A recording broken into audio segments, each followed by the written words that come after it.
Ethiopia must not be dragged back into war. The Pretoria Agreement brought relief to a devastated region.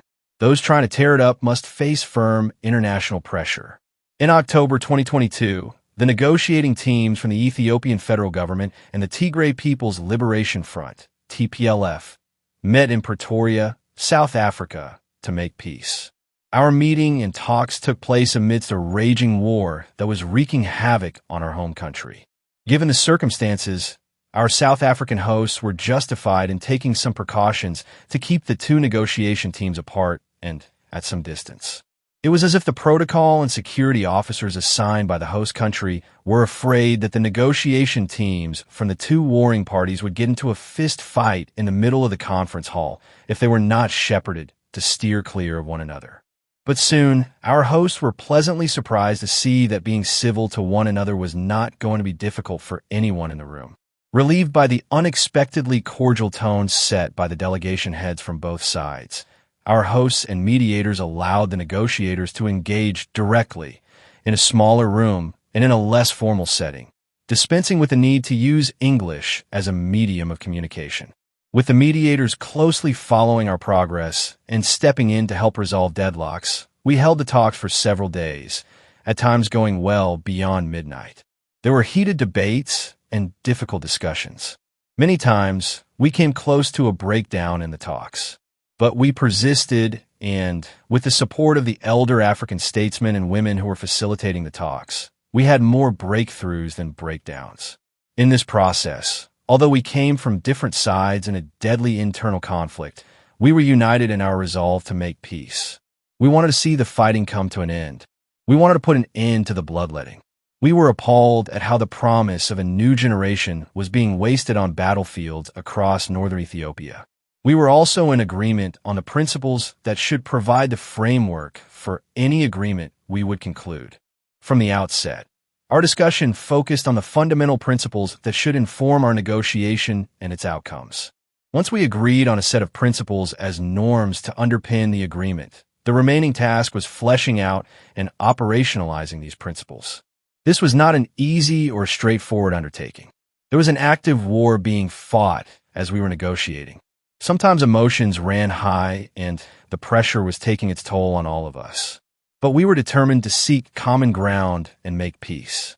Against the odds, particularly given Ethiopia's modern history, in which negotiated settlements and compromises are quite rare, we succeeded. An agreement for lasting peace through a permanent cessation of hostilities between the government of the Federal Democratic Republic of Ethiopia and the Tigray People's Liberation Front, TPLF, was signed on November 3, 2022. The signing of the agreement was welcomed and celebrated back at home. Ethiopians from all walks of life felt relieved and glad that the war was coming to an end. But not everyone shared these sentiments.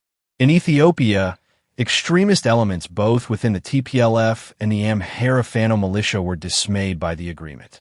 The TPLF hardliners wanted to have a short-term ceasefire that would allow them to regroup and continue the war.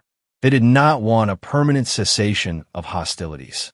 No matter the cost, especially to the young men and women they were using as cannon fodder in the war, they wanted to continue fighting.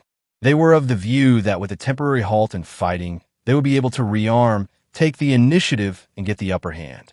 The extremist elements within the Fano also wanted the fighting to continue. In public, their complaint was that the federal government was conceding too much and being too lenient towards the TPLF. But as subsequent events have made abundantly clear, they had other motivations for wanting the fighting to continue. Equally, if not more consequential in its opposition to the Pretoria Agreement, was the government of Eritrea. Eritrean President Isaias Afwerki even went to the extent of publicly denouncing the agreement as a CIA ploy that did not serve the interests of the region. For President Isaias, the internal conflict in Ethiopia was a dream come true. He wanted both sides to keep on fighting and to see Ethiopia bleed to death. He perceived reconciliation and peace in Ethiopia as a threat. In his quest to see an Ethiopia that is weak, fractured, and susceptible to his machinations, he has long supported various rebel and militant groups against the Ethiopian state. He did not want to see the Pretoria Agreement put an end to the crisis and suffering in Ethiopia that was giving him so much joy and comfort. So he sought out the extremist elements in the TPLF and continued cultivating similar elements within the Fano. Eritrean operatives brokered an alliance of those disgruntled by the Pretoria Agreement. The forces intent on perpetuating a state of hostility came together under Eritrean tutelage in a band of misfits they dubbed Simdo. Right now, this alliance, cobbled together in covert and not so covert meetings in Asmara, Mekelle, and Sudan, is poised to trigger another round of conflict. Aided and abetted by Asmara, the hardline rump of the TPLF has decided to launch an offensive against the federal government in the coming days. In clear violation of the Pretoria Agreement, the rump TPLF has dismantled the regional interim administration and set up its own illegal administration. It has continued recruiting, training, and arming a sizable fighting force with the direct support of the Eritrean government. It has also purged and cast away all those within its ranks who advocated for peace and adherence to the Pretoria Agreement. The people of the Tigray regional state have categorically rejected the war agenda and the reckless belligerence of the rump TPLF. But taking a few pages from the Eritrean playbook, the TPLF is now engaged in forced conscription and trying to turn Tigray into another dystopia of liberation. The rump TPLF has openly abrogated the Pretoria Agreement and is now gearing up for active and open hostility against the federal government.